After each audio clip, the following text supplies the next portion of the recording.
Enemy of success. कौन सी ऐसी गलतियां होती हैं जो हमें सफलता से दूर रखती है?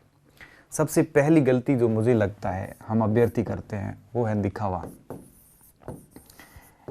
ये सफलता का सबसे बड़ा और पहला शत्रु है, दिखावा। मतलब होता है दिखावे का कि शो ऑफ करना, चाहे वो तैयारी का दिखावा हो, चाहे वो पुस्तकों का दिखावा हो, चाहे वो ढोंग हो लोगों के सामने इम्प्रेशन झाड़ने का, लोगों को अपनी ओर खींचने का, जो वो एक प्रकार से जो बनावटी रूप होते हैं, ये सारे के सारे दिखावे कहलाते हैं। हम क्या करते हैं, जैसे हमारा फ्रेंड सर्किल है, उसको उसमें अपना इम्प्रेस झाड़ने के लिए बोल देते हैं, मैं उसकी तैयारी कर रहा हूँ, इसकी कर रहा हूँ, मैंने ये पढ़ा है, मैंने वो पढ़ा है। घर वालों को इम्प्रेस करने के लिए, कई बार गर्लफ्रेंड को इम्प्रेस करने के लिए, इस प्रकार से इम्प्रेशन के चक्कर में हम इतने दिखावे कर लेते हैं कि ये दिखावे जो है हमें एक आर्टिफिशियल प्रेशर, कृत्रिम दबाव में ऐसा दबा देते हैं कि हमारा पूरा प्रदर्शन बिगड़ जाता है। तो सबसे बड़े असफलता का जो कारण है वो ये दिखावे है। ऐसे दिखावे होने नहीं चाहिए। ये दिखावे ही दरअसल आपको सबसे पीछे रखते हैं। इन दिखावों के कारण आप वस्तु स्थिति कभी समझ नहीं पाते, आप अपने आप को कभी समझ नहीं पाते कि मेरी क्षमता क्या है, मुझे किसकी प्रिपरेशन करनी चाहिए, ये आप कभी समझ नहीं पाते और आप उस दिखावों में समय को व्यतीत करते जाते हो, समय को बिगाड़ते जाते हो। तो सबसे पहला काम ये कीजिए कि आप दिखावे ना कीजिए, आप सिर्फ तैयारी कीजिए, दिखावे ना कीजिए। तैयारी करते जाइए, जब परिणाम आएगा तो अपने आप इतना शोर मचा देगा कि पूरी आपके आसपास में जितना आप इंप्रेशन झाड़ना चाहते हो, जो आपके उद्देश्य है दिखावे के पीछे के, वो सारे उद्देश्य परिणाम अपने आप ही उन उद्देश्यों को साकार कर देगा। तो ये सफलता का सबसे बड़ा शत्रु होता है दिखावा। ये दिखावा आपको अपनी वस्तु स्थिति से कभी वाकिफ नहीं होने देगा। आप वास्तव में क्या हो, आपकी क्षमताएं कितनी है, आप क्या कर सकते हो, आप क्या बन सकते हो, आप किसकी प्रिपरेशन कर रहे हो, आप क्या हो, मतलब ये वस्तु स्थिति जो है ना, ये जो रियलिस्टिक अप्रोच है, इससे आपको कभी वास्तविक अर्थों में वो जुड़ने देगा ही नहीं है दिखावा। तो सबसे पहला काम ये कीजिए कि इस दिखावों से बाहर आइए। अगर आप असफल हो रहे हैं तो कहीं ना कहीं दिखावा उसका एक अहम कारण है। अगर आप दिखावा नहीं कर रहे हैं फिर भी आप असफल हो रहे हैं तो दूसरा कारण है अनियमितता। अनियमितता, ये अनियमितता भी आपकी असफलता का बहुत बड़ा कारण है और अधिकांश अभ्यर्थी इस वजह से असफल होते हैं। मैं कह रहा हूँ कोई भी कार्य हो, चाहे जीवन में पढ़ाई का कार्य हो, चाहे कोई भी व्यवसाय हो, चाहे वो आपके यूं कहिए कि कोई भी कार्य हो, कोई बिजनेस हो, कोई भी हो, अनियमितता असफलता का सबसे बड़ा कारण होती है। आप कोई भी कार्य को अगर नियमित रूप से 2-3 घंटे भी करते हो, डेफिनेटली वो आपको सक्सेस दिलाएगा। एक दिन पढ़ लिए 10 घंटे, 10 दिन फिर पढ़ाई नहीं की, 5 दिन फिर छोड़ दिया, 2 दिन फिर पढ़ लिया, ऐसा नहीं होना चाहिए। नियमितता बहुत ज़रूरी होती है। पढ़ाई में जितनी नियमितता रखोगे, चाहे आप, मैं कह रहा हूँ कि 2 से 3 घंटे रेगुलर ही पढ़िए, लेकिन पढ़िए। चाहे आप जिम जाते हो तो आप डेली आधा घंटा रेगुलर जाते हो तो फायदा होता है। अगर आप सोच रहे हो कि 30 दिन में आधा घंटा जा रहा हूँ, मतलब 15 घंटे में एक दिन में कंटिन्यू कर लेता हूँ, ऐसा नहीं होता है। जो काम नियमितता में होगा वो काम कभी नहीं, मतलब आप एक साथ नहीं कर सकते। तो नियमितता बहुत ज़रूरी होती है। आपने महसूस किया होगा जैसे ही आपकी पढ़ाई छूटने के बाद में वापस उस पढ़ाई को फ्लो में आने में आपको करीबन 10 से 15 दिन लग जाते हैं।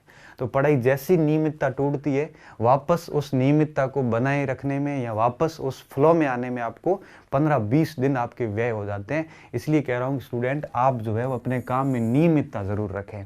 और ये नियमितता जो है ये कब बनेगी? नियमितता तब बनेगी जब आप ये सोच के रखोगे कि अगर मेरी नियमितता टूट गई तो 15 दिन सीधा डिस्टर्बेंस है और आप दुनिया से पीछे रह जाते हो। इसलिए अगर आप फेल हो रहे हैं तो दिखावा एक कारण है। अगर आप दिखावे नहीं करते फिर भी फेल हो रहे हैं तो मतलब ये है कि आपकी नियमितता नहीं है, आप अनियमित हैं, बिल्कुल अनियमित रूप से काम कर रहे हैं।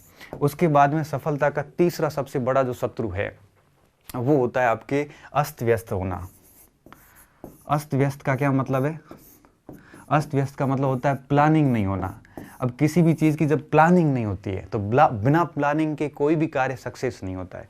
हम कहते हैं ना, वो एक कोट है ना कि एक व्यक्ति कार्य की अधिकता से नहीं दबता है, एक व्यक्ति कार्य के अस्त व्यस्त होने से दब जाता है। आपको पता ही नहीं आपको करना क्या है, सुबह उठ के क्या करना है, मॉर्निंग में क्या पढ़ना है, इवनिंग में क्या पढ़ना है, सप्ताह भर में क्या पढ़ना है, आगे 4 महीने की प्रिपरेशन कैसे करनी है।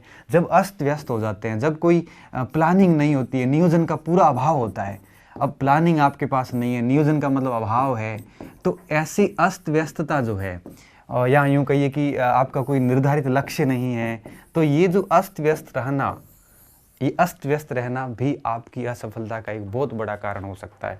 तो अगर आप मान के चलिए दिखावा नहीं कर रहे हो, नियमित भी बने हुए हो आप, लेकिन आप इतने अस्त व्यस्त हो कि आपको पता ही नहीं है कि एक दिन आप इतिहास पढ़ रहे हो, एक दिन भूगोल पढ़ रहे हो, एक दिन आप पता नहीं क्या पढ़ रहे हो, इसलिए होगा क्या, अंत में यही होगा कि समय खराब करोगे और आपको याद कुछ भी नहीं होगा।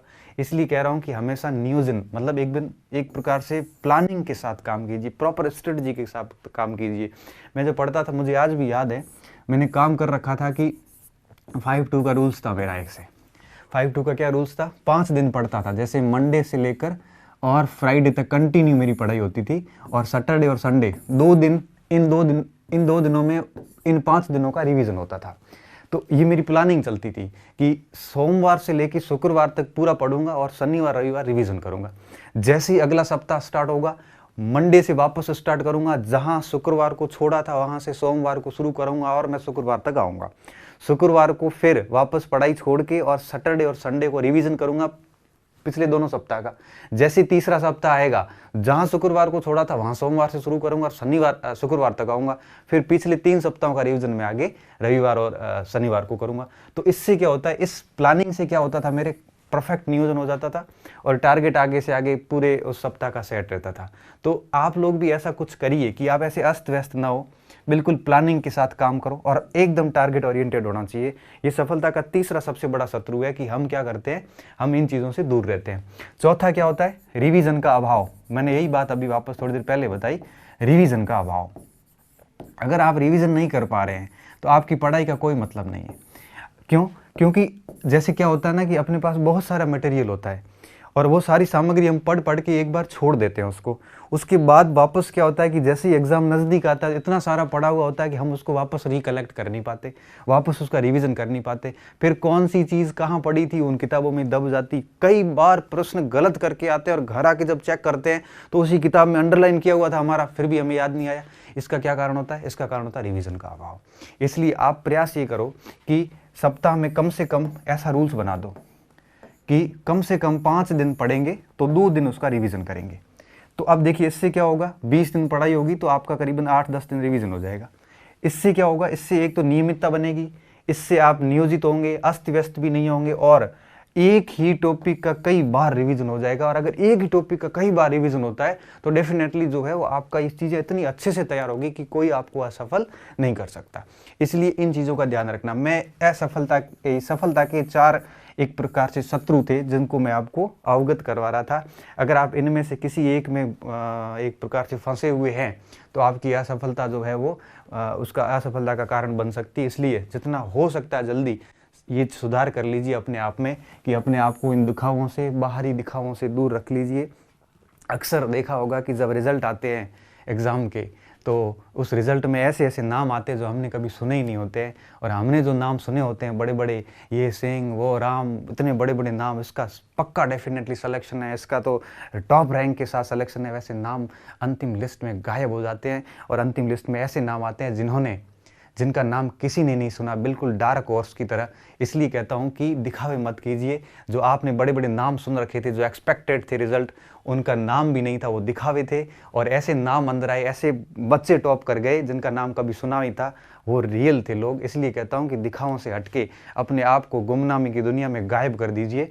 और जब तक अंतिम लक्ष्य प्राप्त नहीं होता तब तक आप है वो एकदम दुनिया से गायब रहिए और अपना पूरा का पूरा फोकस अपनी तैयारी पे कीजिए। इन दिखावों पे अपनी एनर्जी खराब ना करें।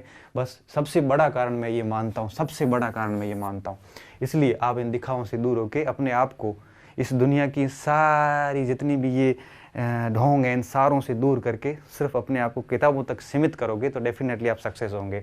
दूसरा, अपने आप को नियमित करो। भले आप 2 घंटे पढ़ो लेकिन नियमित करो, प्लस नियोजित करो अपने आप को। बिल्कुल प्लानिंग के साथ काम करो कि मुझे 1 महीने में टारगेट सेट करो कि 1 महीने में क्या पढ़ना है। 1 महीने मुझे जैसे भूगोल पढ़ना है तो मुझे इस पूरे भूगोल को 1 महीने में कैसे पूरा करना है, इसकी प्लानिंग करके चलो। अपने आप को घंटों में मत बांधो कि मैं 8 घंटे पढ़ूंगा, सुबह इतने बजे उठूंगा, ऐसे घंटों में मत बांधो। आप अपने आप को ऐसे प्लान करो कि मुझे आगे के 2 महीने में मुझे ज्योग्राफी और हिस्ट्री पूरे करने हैं। क्योंकि एक सब्जेक्ट को एक साथ एक दिन में आप 2-3 सब्जेक्ट एक साथ पढ़िए, बड़ा मज़ा आता है। क्योंकि एक सब्जेक्ट में हम बोर हो जाते हैं तो 2-3 सब्जेक्ट एक साथ लेके कितने महीने में पूरा करना है, तो महीने का टारगेट सेट कीजिए। उसके बाद में पर डे उसको जितना आप, जब तक आपकी आंखें थक नहीं जाती तब तक उसको पढ़ते रहिए। और इसके अलावा सप्ताह में 5 दिन पढ़ें तो 2 दिन इसका रिवीजन करें, बस ये रिवीजन करते जाए। और फिर कहते हैं ना, जब कंटिन्यू आप रिवीजन करते जाओगे तो वो चीज़ें इतनी कंठस्थ हो जाएगी कि बिल्कुल भी आपको दिक्कत नहीं आएगी। रिवीजन आप किताबों से भी कर सकते हो। अगर आपने किताब को 2-4 बार पढ़ के शॉर्ट नोट्स बनाए हैं तो नोट्स रिवीजन कीजिए, किताब पढ़ने की वापस आवश्यकता नहीं होती है। तो इस प्रकार से इन 4 चीज़ों का ध्यान रखोगे तो निश्चित रूप से सफलता जो है वो आपके कदम चूमेगी और आप एक बार निश्चित रूप से सफल हो जाओगे। और मैं आपको एक लास्ट में जाते जाते एक और बात बता दूं, जब तक ये सफलता नहीं मिलती है ना, तब तक हमें बहुत ऐसा लगता है कि पता नहीं कितनी मुश्किल से ये मिलती होगी। जब तक नहीं मिलती तब तक हमें वो इतनी मतलब ऐसा लगता है जैसे सफलता पता नहीं कौन सा पहाड़ है जो हम चढ़ नहीं पा रहे हैं। मतलब सफलता जब तक दूर है, जब तक नहीं मिली है ना, जब तक अलब्ध है तब तक ही कठिन है और तब तक ही अपने लिए वो एक प्रकार से प्यास है। जैसे वो मिल जाती है ना, उसके बाद लगता है तो कुछ था ही नहीं, इतनी आसानी से थी ये। और एक सफलता के बाद कई सफलताएं मिल जाती है। आपने देखा होगा, आपके आसपास कई उदाहरण देखे होंगे, एक नौकरी के बाद कई नौकरियां लग जाती है। तो सफलता एक बार मिल जाती है ना, तो उसके बाद कई मिल जाती है। उसका कारण ये होता है कि जब भी सफलता मिलती है तभी हमें पता चलता है कि इतना मुश्किल था नहीं जितना हम सोच रहे थे। तो इन सारी कमियों को दूर करते हुए आगे बढ़िए। मेरी शुभकामनाएं आपके साथ है। आज संडे था तो संडे मोटिवेशन का एक प्रकार से मेरा ये प्रयास उम्मीद करता हूँ आपके लिए उपयोगी सिद्ध होगा। हंसते रहिए, मस्त रहिए, पढ़ते रहिए और इन सारी कमियों से दूर होकर आगे बढ़ते रहिए। धन्यवाद।